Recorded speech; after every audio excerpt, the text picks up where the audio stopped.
Hello everyone. Our next topic is cogeneration in unit 4, that is bioenergy. तो यहाँ पर हम लोग कोजेनरेशन एक्चुअल में है क्या एंड इसका हम लोग सर्टेन एडवांटेजेस डिसएडवांटेजेस हमारे लिए क्या हो सकता है, हम इसको यहाँ पर डील करेंगे. सो बेसिकली जो कोजेनरेशन है इसको हम combined heat and power plant भी कह सकते हैं. यहाँ पर हम जो एनर्जी का यूज़ कर रहे हैं, रिन्यूएबल एनर्जी सोर्स का यूज़ कर रहे हैं, तो इस कोजेनरेशन प्रोसेस में हम इलेक्ट्रिसिटी जनरेशन के साथ साथ जो भी हीट यहाँ पर एमिट हो रहा है, इस हीट को हम यहाँ पर यूटिलाइज भी कर पाएंगे एट द सेम टाइम. ठीक है, तो यहाँ पर हमारे लिए ये एडवांटेज हो जाता है बहुत ज़्यादा कि इस प्रोसेस में जब हम रिन्यूएबल एनर्जी या बायोमास का जब हम यूज़ कर रहे हैं फॉर एनर्जी जनरेशन, तो यहाँ पर हम दो काम या दो एडवांटेज हम एक साथ ले पा रहे हैं. जहाँ पर जो इलेक्ट्रिसिटी जनरेशन हो रहा है इसके थ्रू हम डिफरेंट जो मशीनरीज़ है, इलेक्ट्रिकल अप्लाइंसेज हम उनको सप्लाई दे सकते हैं. And at the same time electricity generation के टाइम जो हीट जनरेट हो रहा है, ठीक है, उस हीट का भी यूज़ हम कर सकते हैं हीटिंग पर्पज़ के लिए, स्पेस हीटिंग में, ठीक है, कुकिंग पर्पज़ के लिए, या फिर स्टीम टरबाइन को रोटेट करने के लिए भी हम यूज़ कर पाएंगे. तो this process is known as cogeneration. And cogeneration में जिस प्लांट का हम सेटअप करते हैं ये कंबाइंड प्रोसेस को करने के लिए, that is known as combined heat and power plant. So cogeneration is basically हम लोग देखें तो ये बहुत ही एफिशिएंट हो जाता है हमारे लिए एज अगर हम फ्यूल की बात करें. ठीक है, बायोमास को जब हम कंसिडर कर रहे हैं एनर्जी जनरेशन के लिए, तो ये हमारे लिए काफ़ी ज़्यादा एफिशिएंट हो जाता है, क्योंकि यहाँ पर हम लोग एज अ फ्यूल भी यूज़ कर पा रहे हैं बायोमास को, एंड यहाँ पर हमें जो हीट जनरेशन हो रहा है इस हीट का भी हम यूज़ कर पा रहे हैं. ठीक है, तो जो भी वेस्टेड हीट होता है इलेक्ट्रिसिटी जनरेशन के टाइम पे, ये अदरवाइज वेस्टेड हीट है, इनको हम कहीं पर प्रोडक्टिव यूज़ के लिए यहाँ पर हम यूज़ कर सकते हैं.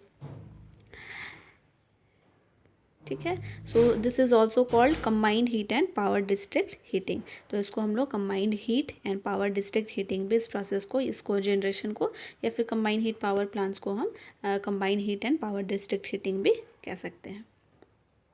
इस बीच में जब हम इलेक्ट्रिसिटी जनरेट करके हीट का जब हम यूटिलाइजेशन भी कर रहे होंगे, तो जो बाई प्रोडक्ट्स फॉर्म होगा, ठीक है, तो ये जो बाई प्रोडक्ट होंगे इनको हम moderate temperature 100 to 180 degree Celsius में इस टेम्परेचर लेवल पे हम इनको एज अ कूलिंग पर्पज़ के लिए हम रेफ्रिजरेटर्स में भी उन बाई प्रोडक्ट्स को हम यूज़ कर सकते हैं.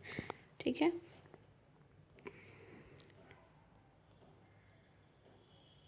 ठीक है, अब जो हमारे पास हाई टेम्परेचर या फिर जो हीट के फॉर्म में इलेक्ट्रिसिटी जनरेशन के साथ साथ जो हीट रिलीज़ हो रहा है, हीट एमिट हो रहा है, ठीक है, कुछ लॉसेस के टर्म में, तो इस हीट का यूज़ हम लोग सबसे पहले गैस या फिर जो स्टीम टरबाइन होगा जो कि पावर जनरेटर से या जनरेटर से जो कपल्ड होगा, तो उस स्टीम टरबाइन या फिर गैस टरबाइन को हम उस हीट के हेल्प से हम इस टरबाइन को रोटेट कराते हैं जो कि जनरेटर से कपल्ड होता है, and as a result generator power generation में हेल्प करता है. ठीक है, एंड जब जनरेटर इलेक्ट्रिसिटी जनरेट करेगा उस टर्म में भी जो हीट रिलीज़ होगा, ठीक है, तो वेस्ट हीट का यूज़ हम लोग कर लेंगे वाटर या फिर स्पेस हीटिंग में, या फिर कुछ और भी एप्लीकेशन जहाँ पर हीटिंग का रिक्वायरमेंट हो, हम इस हीट का यूज़ कर सकते हैं. तो अगर हम बायोमास का यूज़ करके कोजेनरेशन करना चाहे, ठीक है, जहाँ पर हम इलेक्ट्रिसिटी भी जनरेट करेंगे एंड हीट का भी यूटिलाइजेशन करेंगे यूजिंग बायोमास, तो बायोमास का डेफिनेशन हमें मालूम है कि कोई भी, ठीक है, लिविंग प्लांट हो गया, एनिमल हो गए, या जो उनका वेस्ट हो गया, ठीक है,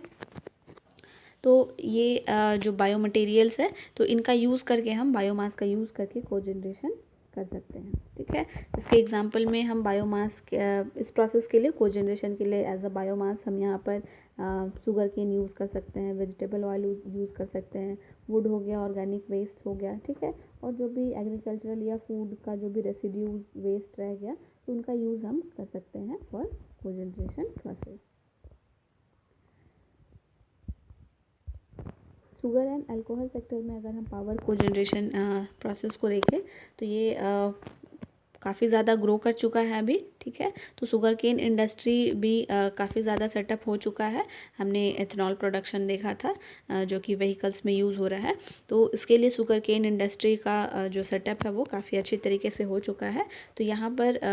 इथेनॉल प्रोडक्शन के साथ साथ शुगर केन इंडस्ट्री को कोजेनरेशन के लिए भी यूज़ किया जाता है। तो जहाँ पर जब हमने इथेनॉल प्रोसेस में हमने जो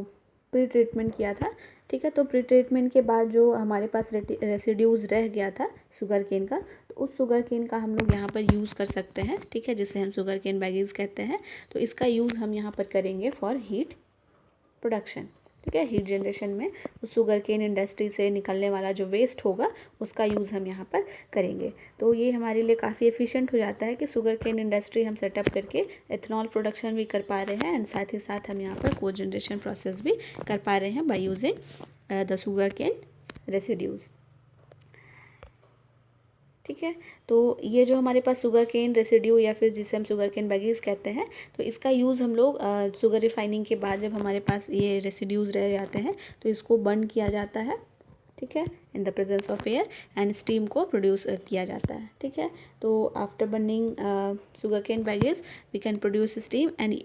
इस स्टीम का जो यूटिलाइजेशन है इसको हम लोग स्टीम टरबाइन में दे सकते हैं, ठीक है। एंड टरबाइन को हम रोटेट कराएंगे एंड रोटेट जो होगा ये जनरेटर को ऑन करने में हेल्प करेगा and finally generator electricity produce करेगा। तो ये हमारे लिए शुगर या अल्कोहल सेक्टर में पावर को जनरेशन काफ़ी हद तक सेटअप हो चुका है, काफ़ी बेनिफिशियल है, काफ़ी अच्छे तरीके से ग्रो कर रहा है, ठीक है। तो यहाँ पर अगर हम एडवांटेजेस देखें को जनरेशन, जब हम बायोमास एज अ बायोमास हम शुगर केन कंसिडर करें तो यहाँ पर हम हमारे लिए काफ़ी एडवांटेजेस हो जाता है ये को जनरेशन प्रोसेस, सिंस जो हमारा बायो एनर्जी जब हम पढ़ रहे हैं तो ये हमने स्टार्टिंग में देखा था कि ये कंप्लीट जो है ये कार्बन न्यूट्रल प्रोसेस होता है, ठीक है। तो यहाँ पर जब हम शुगर केन बैगेज को बर्न करते हैं, ठीक है, तो कंपैरेटिवली ये बहुत ही कम कार्बन डाइऑक्साइड एमिट करता है, ठीक है। तो ये हमारे लिए काफ़ी एडवांटेजेस है कि हम अपने एटमॉस्फेयर में कार्बन डाइऑक्साइड लेवल को मेंटेन रखते हैं या उसके लेवल को डिक्रीज़ कर पाते हैं, ठीक है। तो जो हमारे पास प्रीवियस मेथड्स थे, प्रीवियस प्रोसेसेस थे जहाँ पर हम लोग इलेक्ट्रिसिटी जनरेशन के लिए या फिर एनर्जी जनरेशन के लिए, बायो एनर्जी जनरेशन के लिए हम थर्मो इलेक्ट्रिक प्रोसेसेस या प्लांट्स का यूज़ कर रहे थे, तो उनके कंपैरिजंस में यहाँ पर हम शुगर केन बैगेज को बर्न करके जो या फिर को जनरेशन प्रोसेस में जब हम यूज़ करेंगे तो कार्बन डाइऑक्साइड का जो एमिशन होगा बहुत हद तक कम होता है, ठीक है। इसके साथ साथ इन्वायरमेंटल एडवांटेजेस हमें मिलता है, ठीक है, कार्बन डाइऑक्साइड का लेवल कम होगा and obviously thermo electric generation process में जब हम इलेक्ट्रिसिटी जनरेट कर रहे थे, ठीक है, तो वहाँ पर जो भी हीट जनरेशन हो रहा था इस कंप्लीट प्रोसेस में उस हीट का, ठीक है, हम लोग यूटिलाइज़ नहीं कर पा रहे थे, बल्कि जो भी स्टीम था उसको हम वापस से जो टरबाइन पे इंजेक्ट हम लोग करा रहे थे। तो टरबाइन को इंजेक्ट कराने के बाद जो भी स्टीम, ठीक है, वापस आ रहा था तो उसको कंडेंस्ड करके हम लोग वापस से वाटर में कन्वर्ट करके फिर से उसको हीटिंग प्रोसेस में डाल रहे थे। तो ये जो यहाँ पर हीट का कुछ लॉसेस हो रहा था, तो थर्मो इलेक्ट्रिक जनरेशन में हम यहाँ पर जो हीट है, एक्स्ट्रा हीट, हम उसको यूटिलाइज़ नहीं कर पाए। बट इस प्रोसेस में को जनरेशन में जब हम स्टीम को टरबाइन पे इंजेक्ट करा चुके हैं एंड उसके बाद भी कुछ हीट एनर्जी वहाँ पर प्रेजेंट है, तो उस हीट एनर्जी का हम सरफेस हीटिंग या फिर किसी और एप्लीकेशंस में जहाँ पर हीटिंग का रिक्वायरमेंट हो हम वहाँ पर ईजिली यूज़ कर पा रहे हैं। तो ये हमारे लिए काफ़ी एडवांटेजेस हो जाता है को जनरेशन प्रोसेस, ठीक है। एंड ओवरऑल अगर हम एफिशिएंसी देखें थर्मो इलेक्ट्रिक जनरेशन प्रोसेस के कंपैरेटिवली, तो इस प्रोसेस का को जनरेशन का जो एफिशिएंसी है ये काफ़ी ज़्यादा हाई होता है। एंड फाइनली अगर हम डिसएडवांटेजेस देखें को जनरेशन में, तो कुछ डिसएडवांटेजेस भी है। तो जब शुगर केन बैगेज का हम यहाँ पर यूज़ करते हैं को जनरेशन प्रोसेस में हीट जनरेशन के लिए, तो ये जो शुगर केन का कल्टीवेशन किया जाता है तो इस प्रोसेस में बहुत ज़्यादा अमाउंट में पोटेशियम सोर्स यूज़ किया जाता है, ठीक है, जिसमें आपका क्लोरीन का जो कंसंट्रेशन होता है काफ़ी ज़्यादा हाई होता है, जैसे कि ठीक है, शुगर केन कल्टीवेशन के प्रोसेस में पोटेशियम क्लोराइड का यहाँ पर जो शुगर केन प्लांट होगा यहाँ पर एब्जॉर्प्शन होता है पोटेशियम क्लोराइड का। ठीक है, तो